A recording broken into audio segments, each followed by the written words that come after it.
Want to stop juggling spreadsheets, calendars, and a dozen apps just to run your rentals? Lodgify makes it easy. It's an all-in-one toolkit for hosts. Build a direct booking website, automate guest messaging, and keep all your channels in sync. Running your rental business your way has never been simpler. And for Good Morning Hospitality listeners, you can get 20% off any yearly plan with code GMH20. Just check the link in the show notes to get started today. To Good Morning Outdoors, your one-stop shop for the latest news, noteworthy trends, and thought-provoking discussions across the outdoor hospitality industry. From campgrounds and RV parks to glamping, outdoor resorts, adventure travel, and ecotourism. We'll be discussing all things outdoor travel and hospitality, so join us on Good Morning Outdoors every Thursday, wherever you get your podcasts.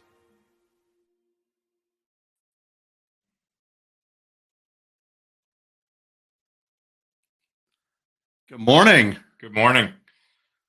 Welcome, everyone. Obviously, this is a little bit of a special episode, as you can see, with Matt and I together here in Syracuse. So really great to be with you today and do this on site. It's not often we get to see each other in person. Yeah. How's it feel to be a central New Yorker? It's nice. Made a little bit of a move over the last couple of days. And it's different than Lake George for sure. But enjoying it so far. We've had a little bit of rainy weather happening, but really excited to be here. Awesome. Well, welcome. It's fun to have you down the road a little bit at a new endeavor, a new campground business endeavor, which is always fun to get involved with new people and new relationships, new properties. This is a really cool one, waterfront marina, bar and restaurant. So really great hospitality business that we're super excited to get involved with and put our fingerprints on it. So more to come on that. Certainly we've got some fun news this week, and thanks everybody for tuning in, and let us know where you're joining from in the chat. And what do you say? Let's dive in here. Let's do it. Before we get to today's news, a couple of sort of announcements and housekeeping items. Know that the Campground Solutions West Summit happened this week. I think it's wrapping up today out west for all of our friends. Obviously, we in the Northeast have the NCA show that we go to, but that's a really great opportunity for folks in Nevada and California and everybody to get together. So hope everybody had a great show there. Next week, on a bit of housekeeping, you will be out at another great conference happening on April the 10th, next Thursday. We'll be having a special guest come and fill in. She's really excellent also here in New York. We'll kind of continue to tease that and share who our guest is going to be leading up to next week's episode. But Matt, just tell a little bit about the conference that's happening and why you'll be not joining us next week. Yeah, super honored to be included in this event. Little, surprised and honored, I think is an accurate way to put it. It's an event that's put on by Live Oak Bank at their headquarters in Wilmington, North Carolina. So we'll be staying for a couple nights in Wrightsville Beach. Intimate little event and setting with a few dozen industry executives in the outdoor hospitality industry. So some great programming and activities put on by Live Oak Bank. Shout out to the team there. They're one of the top lenders in our business, and honored to be invited. We'll certainly report back upon my return, and should be a lot of fun. Really honored to be included in that group. I think a bit sort of business cliche that I've taken a liking to over the years is that, don't try to be the smartest or most knowledgeable or most successful person in a room. And I think I can confidently say that I will be none of those things in this room, and will be surrounded by really, really exceptional people who have had a ton of success in this industry. So nothing but a, tremendous learning and networking experience and opportunity. So looking forward to that. And then, Matt, the first few weeks, we've obviously talked about your property, Covered Bridge Campsite in the Catskills. We'll be doing some fun stuff there over the weekend, hosting a fly fishing guide with all of our team. Really great property on the Willowemont Creek for fly fishing. So always exciting to get out there, and hopefully, the weather will be nice. We'll be able to do some fishing. We'll have some photographers and a videographer in there to really capture the experience well. So it should be really, really fun coming up here in a couple days. Yeah, looking forward to that.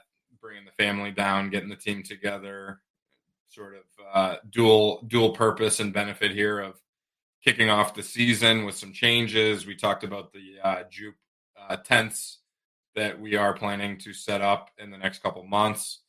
Those have been ordered. We're working through the planning process there, getting those listed for some pre-leasing, and really want to up our game with the content, but also just great events to get the team together, doing a fun activity, doing some bonding, as is important in the hospitality industry to foster a real strong connection with the team. So all the above, great opportunity to do that this weekend with, a local business partnership that we've forged with Trout Town Flies in the great town of Roscoe, New York, and a couple of the guides and the owner over there. So it should be a blast.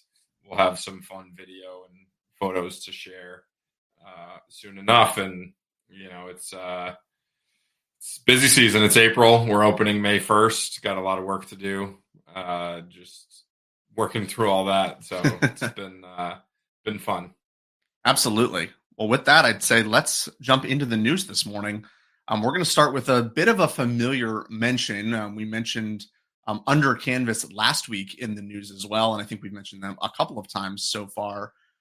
They recently announced the launch of what they call their outdoor collection brand and the purchase of the property, the Fields of Michigan. Now, Under Canvas is kind of launching this. We've seen, similar kind of brand deals on the hotel side. And really, I think companies are finding the creative ways to grow their inventory and kind of create these brand partnerships. But with this, they're not only launching the collection, but also the purchase of this really spectacular property.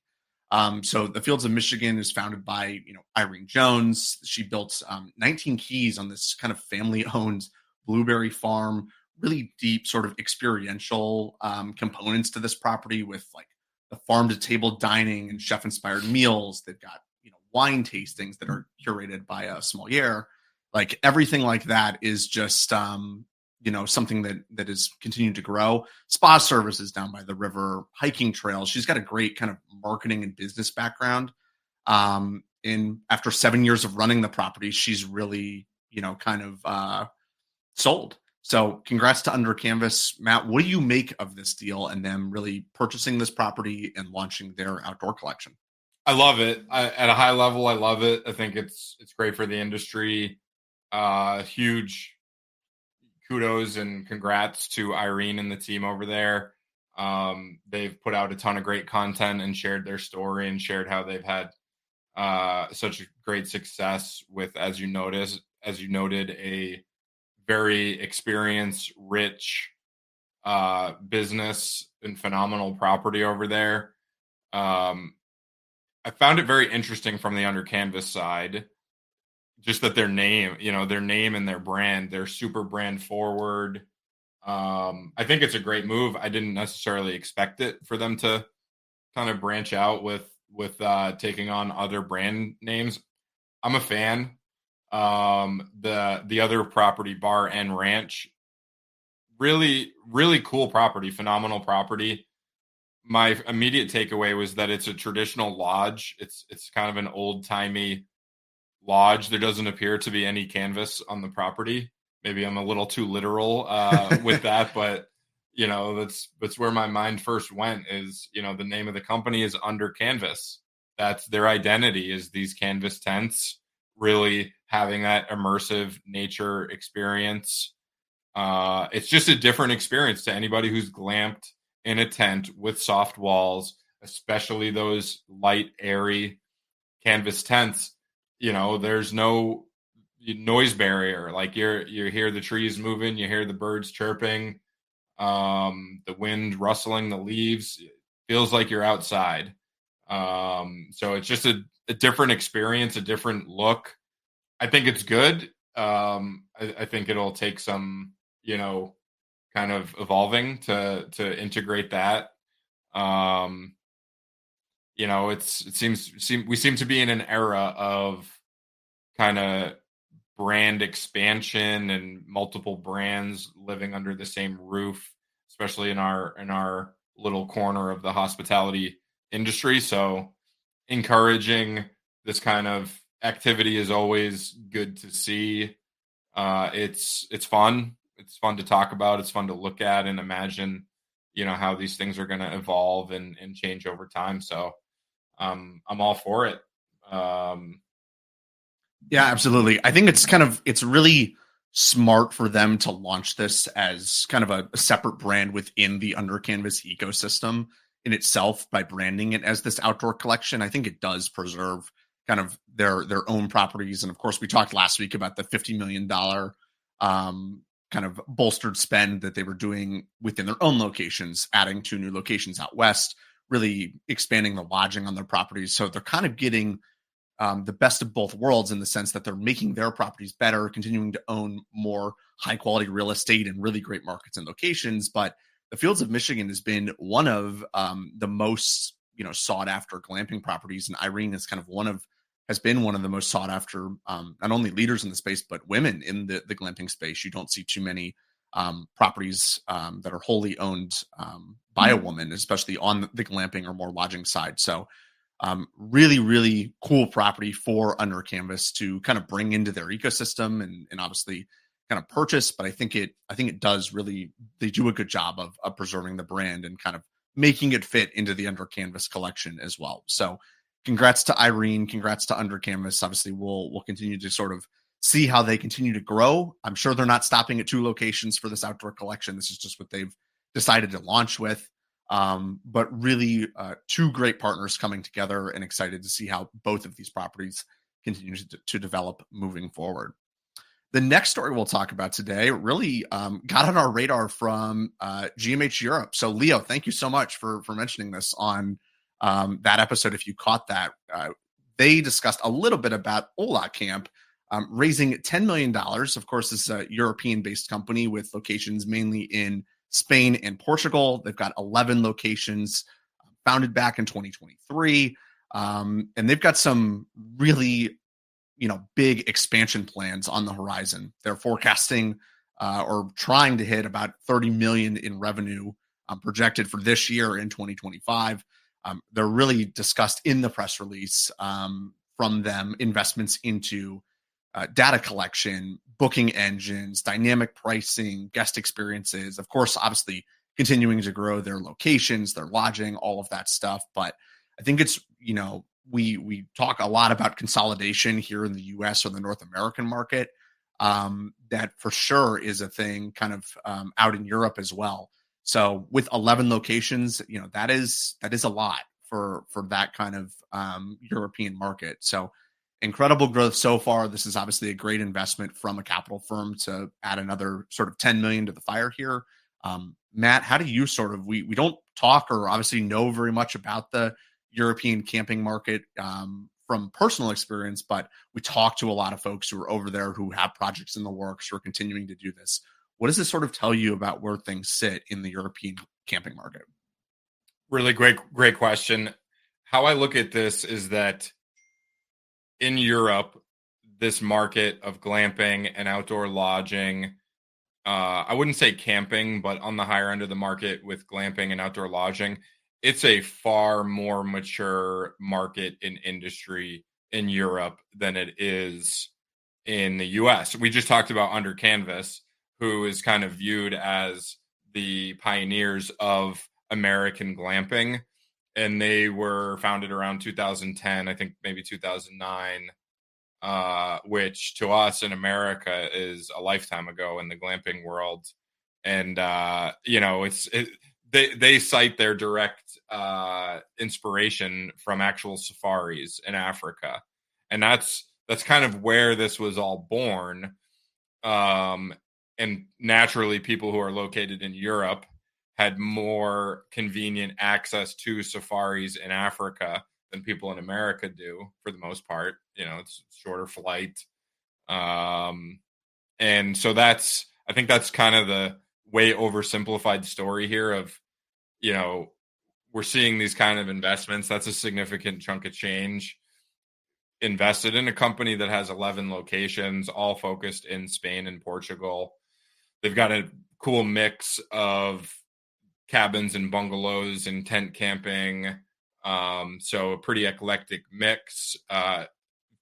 Looks to be focused on coastal properties. You kind of have that beachy vibe, but encouraging. Love to see it. I think it just shows us the path that is possible in America. We're seeing all these news stories where we're commenting on them ourselves in America, but it's really still the beginning. Even though we're 15 years into it, we're still at the beginning. There's still so much more to build out in the industry and figure out, and so many new players are jumping in, and they're going to have great stories 2, 3, 5, 10 years from now. So I'm excited. I love to see these things. I think they're kind of breadcrumbs for where we can take things in the US. So all encouraging and fun stuff.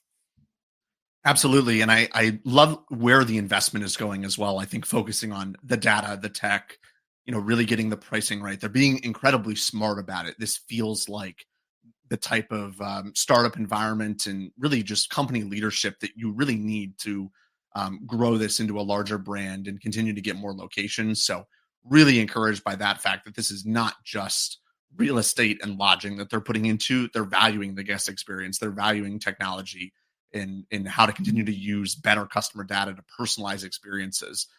That's the type of thing that they need. And going to be really excited to hopefully see more of these type of projects come up.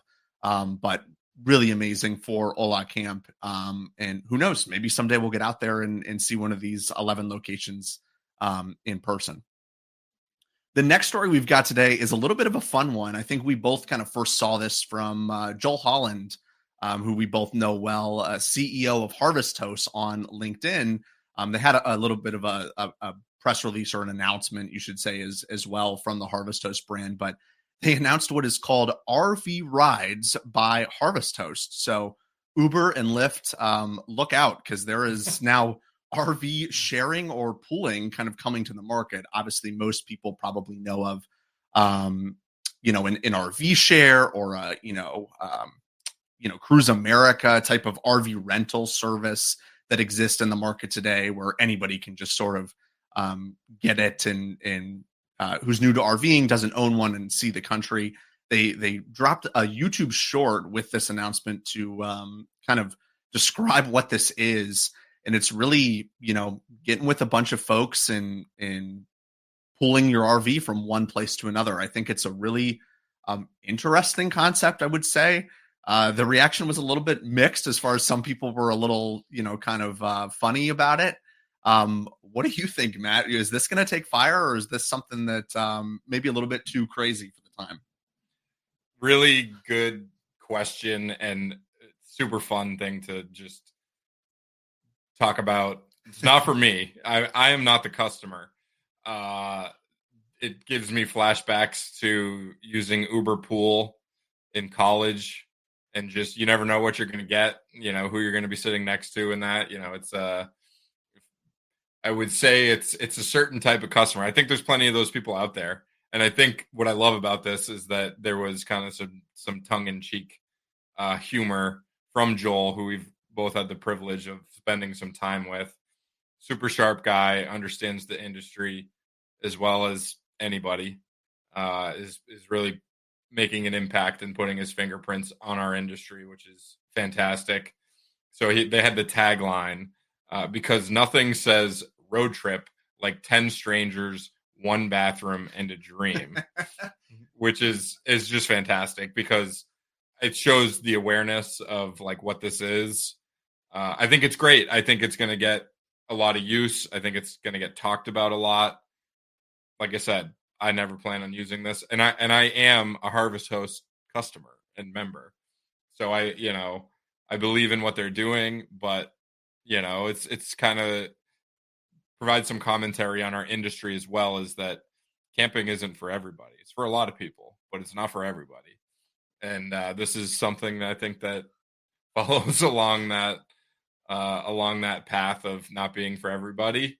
That sounds like a nightmare to me, of sharing such a tight, confined, even if it's a big rig, a big fifth wheel, that's like a tiny home. Like I don't even want to share that with my family a lot of times, let alone a stranger. So that's my take on it. I'm super excited to follow along and see where it goes and see the adoption. I believe in it, but funny and interesting, just not for me as a consumer. Yeah, totally see it. I mean, the way I look at it is I sort of a tool or an app that would allow folks to connect each other would be really interesting. I think there is that fear of even solo camping is not necessarily something a lot of people feel a ton of comfort in doing, at least not for their first or second time doing it. So I think the ways to kind of vet folks and just have a better understanding of like who are these other people that I could be potentially pulling this RV with would be interesting if they can continue to sort of build out ways for Harvest Host customers to almost like match with each other based on the type of experience and how they like to travel, and really interesting and also just great data for Harvest Host to have as a part of their network. Joel is no stranger to, they've spun up so many other sort of business units or done acquisitions of things like Escapees and Boondockers Welcome and Brit Stops and all the rest of them. So they're no strangers to sort of building out these other business units. This is for sure a unique one in this sense, but super excited to sort of see how this develops, and was a really fun announcement we wanted to make sure we included in this week's news. Next on the docket today comes from a familiar player in the RV industry, from Horizon Management. They had an announcement yesterday in Woodall's about sort of a new management service offering, and we'll sort of give a little bit of commentary about Horizon for folks who maybe are a little unfamiliar, but then want to really use this as sort of a opportunity to talk about how things are shifting. And I think Horizon is really doing a good job of recognizing kind of what's happening and what's coming. So launched in 2004, they are a full service third-party management company, but I don't know that I can necessarily say that anymore with this new announcement, in the sense that they've really spun out two different sides of the business with their Ascend and Terrain service line offerings. So they've still got their traditional full service third party management unit for folks who have no interest in operating their campground. You can hire somebody like Horizon to come in and soup to nuts handle it all. But they've recognized that there may be folks on the real estate side of the business who are coming over from the multifamily or space like you did, Matt, who want to kind of get in and understand the business, maybe get their hands dirty, have maybe a decent understanding of how the accounting works or how they want to run the park, but need help in certain operational aspects. So what they've done is really piecemeal a lot of the services that they offer. Horizon has a really in-house marketing agency that they use for all of their clients. Obviously, they have their sort of operational excellence as well, and I think around kind of 8 to 10 different services that they offer. And now they've decided to say, hey, you don't have to come in and give us the whole thing. We really see an opportunity to give a lot of our services in different facets. So, Matt, what do you make of this change at Horizon? And, like I posed, what do you think this says about the industry and kind of where things are headed moving forward? I think it's really smart by the Horizon team, and I don't know them super well. We've connected a little bit. Scott Foos over there. I follow him on social media. He's always posting great stuff. I see that they are a very innovative, kind of cutting edge, industry leading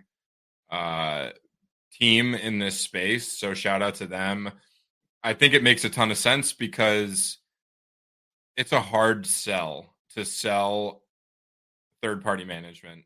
I think in anything that's hospitality oriented, especially in our business, it's so mom and pop oriented and dominated.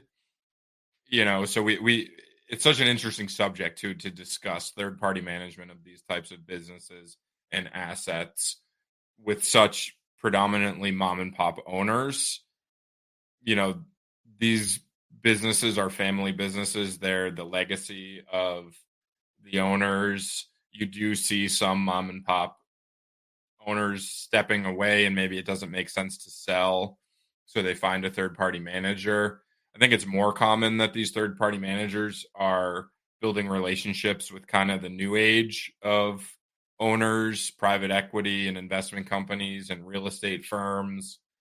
But even so, it's such a tough enterprise level sale that it's a marriage, it's a business marriage. You're hiring somebody to be very hands-on with your asset, so to me, to maybe offer something that's more a la carte, a smaller lift, a more narrow service, allows you to start building that relationship in a more incremental way without kind of getting married to start. So from a business perspective, I think it makes a ton of sense. More offerings, more diverse offerings, more options for the clients and the consumers, if you will, that these management companies are serving. So my understanding is that they're a terrific operator and a really well built team and organization. So I have to assume that this will probably work very well. So excited to stay tuned, and good luck to the team on this kind of new endeavor. It's exciting. Yeah, really, really well said. And, Horizon has typically been known for, higher end properties, a group sort of portfolio, come in and manage multiple properties. And I think this kind of bridges the gap between a lot of third party management companies don't want to do consulting, and probably for good reason, right? Everybody would kind of just take them up on that offer instead of going the full third party management route. I think this bridges that line really well, just who are the players and what's the likelihood of the number of those kind of groups available. There just isn't that many of them. And there are multiple really incredible third-party management companies that are obviously all fighting for the same business. And I think it's really smart to open themselves up, to position themselves in the market this way. And it just gets them in front of more high-quality people and operators. So, yeah, congrats to Scott and Lindsay and the whole team over at Horizon. Really incredible announcement. And, yeah, really excited to see how things develop. Our next story is a little bit kind of a trending news topic. We've heard this has been a deep topic of conversation in our industry for the last couple of weeks. And of course, all over the country, this is getting great traction in news, talking, of course, about the sort of US and Canada relationship really affecting our industry in outdoor hospitality and hospitality at large. We saw a really interesting story and piece of news from Pathfinder Ventures this week. They put out, they do these sort of reports a few times a year. This is not necessarily your traditional sort of financial reporting, although Pathfinder is a publicly traded company both in Canada and the US. I love their ticker symbol RV in the Canada market, so love the branding on that front. But they put out these sort of investor updates or financial reports every so often. And this one that they recently put out in spring 2025 was all about really the Canadian reservation data. They've got 3 properties that they own in Canada. They've also got 3 that they manage, and they've seen reservations increase 48% year over year at their Canadian properties, which I think tells us a couple of things. One, the campers in Canada still love camping. They're still doing it. They're still making the reservations. They're just not making them in the US. They're staying home. They're making that travel more closely to home in those locations that they have. Looking ahead, they also indicated advanced reservations for upcoming months are also already up about 10%.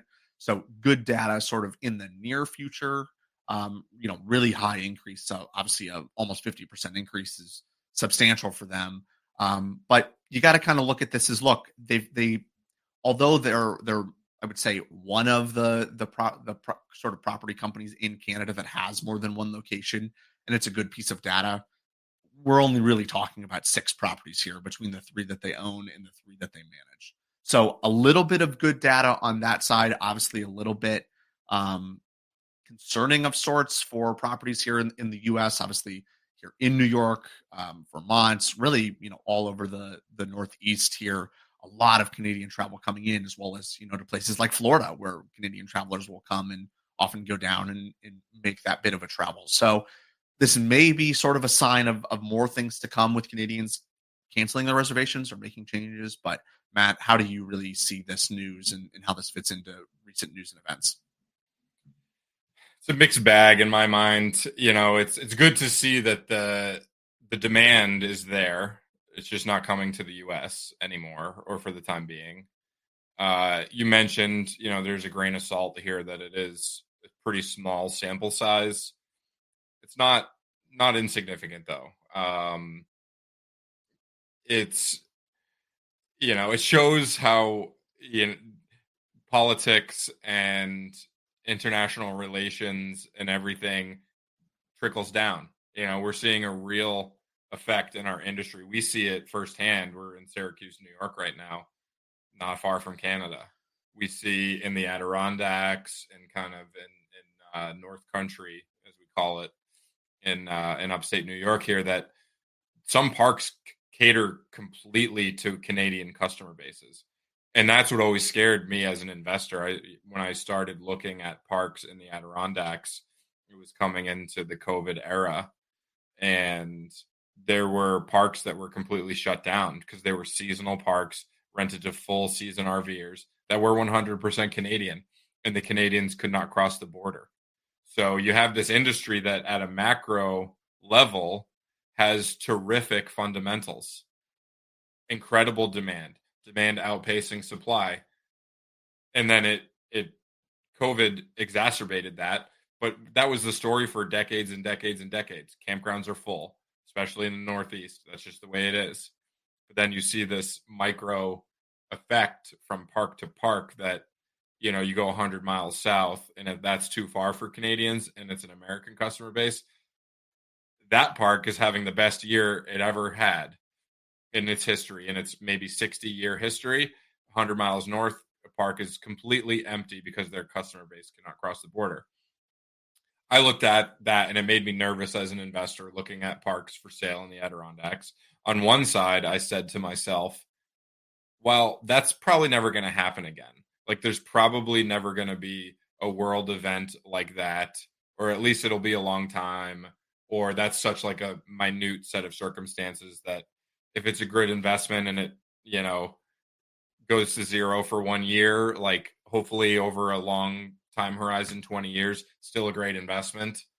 But then something like this comes along where it's obviously, luckily it's not a pandemic where, it's literally a life and death scenario. This is politics and tensions, but it's having an effect on these parks that have Canadian customer bases, a very serious effect. And I thought it was interesting that on the Pathfinder Ventures website, they directly referenced tensions between the U.S. and Canada. And a little anecdote, my father-in-law was and mother-in-law were in Europe and happened to be traveling and met some Canadians, and it became a topic of conversation of how Canadians don't want to come to the U.S. I stay out of politics. I'm not a political person, but you see these things happen, and it's having a real effect on our industry. It's real for a lot of folks, right? You can kind of have your denial and like try think, oh, everything's insulated and it's politics. It's only 4 years. We'll have a new president and whatever your politics are, but it's having an effect. And we've had multiple stories now over the last few weeks about, federal lands, layoffs at national parks and national forests. We didn't put it on our agenda for today, but there was a story that came out yesterday about the federal lands going up for sale, which would change the landscape. It's the land that's in discussion is around national parks and national forests. So that's my takeaway, is that all these different little political things, whether it's international relations or layoffs or, government spending cuts, we're seeing real tangible effects on our industry and not good ones. So. Yeah, really well said. I know a lot of obviously great folks on the sort of management and ownership side of the business as well that are being hit really hard, and people having to even lay seasonal workers for the summer off because they don't anticipate being busy. They have to open to try and keep the business afloat, as you said. But this is going to be a really, really challenging environment if things don't kind of reverse or change its tide. Obviously, this doesn't affect all of the industry, but these parks that do have such heavy reliance in these areas are kind of grasping for air at this moment, and it's sad to see. These are great parks that didn't really do anything wrong operating the business wise to deserve having this kind of change. But as you said, Matt, well put, that it's affecting everybody in a lot of ways, and for sort of reasons that I think could have been prevented. So really, yeah, interesting data point from Pathfinder with this reporting. We'll obviously continue to sort of monitor how the situation plays out. Folks on the traditional hospitality side of the industry are also having effects in these same markets. This is not just hitting campgrounds. This is hotels and all of the sort of tourism businesses in these towns and areas. So we'll sort of cross our fingers and hold our breath and hope that things change in time for camping season here. And then to round out the stories from today, we're back to national parks. We've covered this again a couple times since we launched Good Morning Outdoors. This is a story from Grand Canyon National Park announcing that their camping fees are increasing more than 65%. And that really is kind of a big headline. You read 65%, you almost get, kind of panicked in a sense of like, holy cow, how high did they raise these prices? A little bit misleading, I think, in the sense that rates at this property are about $16 a night is what they were. They opened this up for sort of comment and public opinion over the last year, and only recently made this change. Rates have been raised to $30 a night. When we look at, and Matt, you're a big data guy, I am too, of sort of private versus public tent sites, that is still so incredibly cheap, especially for the national park has 3 separate sort of campgrounds and base camp landing spots. To be that close to something like that and only have to pay $30 a night, that is still such an incredible bargain and deal. They hadn't raised rates in almost 20 years. I mean, this is kind of long overdue. What do you make of these fees increasing at the national park? Surprised they didn't increase them a lot more and a long time ago. Honestly, it gives us an interesting angle into the dynamics between public campsites and private campsites. We have access to a lot of awesome data on the private side. Shout out to CampSpot with their monthly reports that you get through OHI, correct, the Outdoor Hospitality Industry Association. And so we took a peek at that data. They do a really awesome monthly report. The ADR, average daily rate, for tent campsites is almost double what Grand Canyon National Park is charging, which is crazy because this is national data, not national, like Western United States national parks. I think it's not crazy to say that's some of the best camping you can find, especially in Grand Canyon National Park. I mean, that's a global landmark yeah, and just incredible place to go camping. I think it opens up discussion around, why there's such a discrepancy and just, it ties back to our other stories of national park budget cuts. That's a part that does make me nervous is I think a lot of times in national parks and in public camping, it can be a very budget conscious consumer. So they may look at, well, you're doubling my rate, we're increasing it 65%. I'm going to check the math on that. But,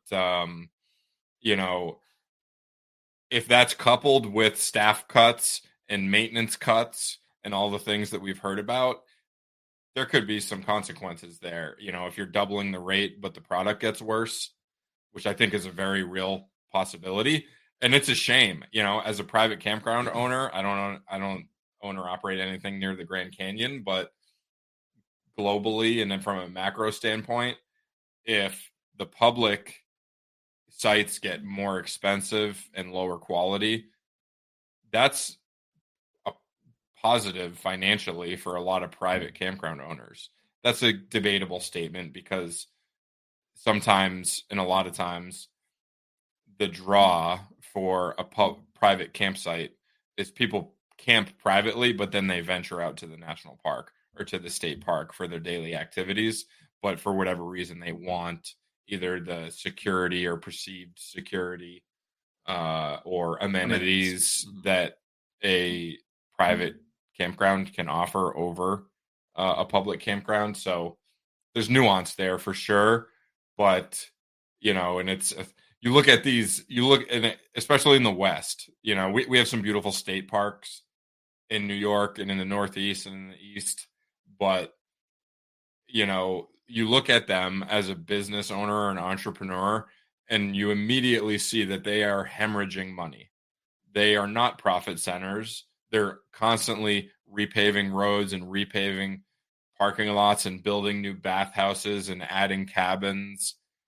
And they are absolutely not profitable. They are hemorrhaging money. So it's good to see that hopefully occupancy can stay up and they can kind of mitigate some of that deficit that all of these campgrounds, quite frankly, have to be operating at. It's a great natural resource in our beautiful country. So I hope it does nothing but, accentuate that and improve access to that and improve funding and all that. But with everything else that's going on, it's a question. Absolutely. Yeah. Really, really great location. Really interesting to see this move kind of come. Obviously, this is timely, right? Right before the peak of the season, and Memorial Day kind of kicks things off. So yeah, really interested to see how this really affects their occupancy and data moving forward. Wow, that was quite the rundown today. I think we got through like 6 or 7 stories. This may be the most jam-packed week we've had so far. Really hope everybody tunes in next week. As we mentioned at the top of the show, we will have a little bit of a special guest host with Matt out. I'm at a great conference. I'm sure he'll have some great insights the following week. But hope you'll join me and our special guest that we'll tease throughout the week next Thursday on the show. Hope everybody has a fantastic rest of the week. Share this with a friend if you found this valuable, and we'd really appreciate all of the listenership and support we've gotten thus far. All right. We'll see you guys next week. Bye-bye.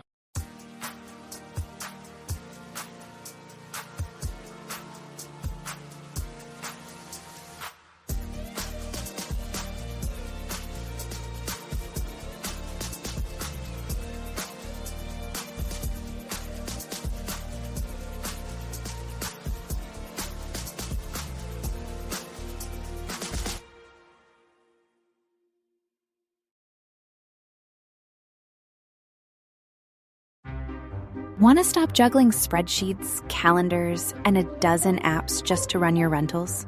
Logify makes it easy. It's an all-in-one toolkit for hosts. Build a direct booking website, automate guest messaging, and keep all your channels in sync. Running your rental business your way has never been simpler. And for Good Morning Hospitality listeners, you can get 20% off any yearly plan with code GMH20. Just check the link in the show notes to get started today.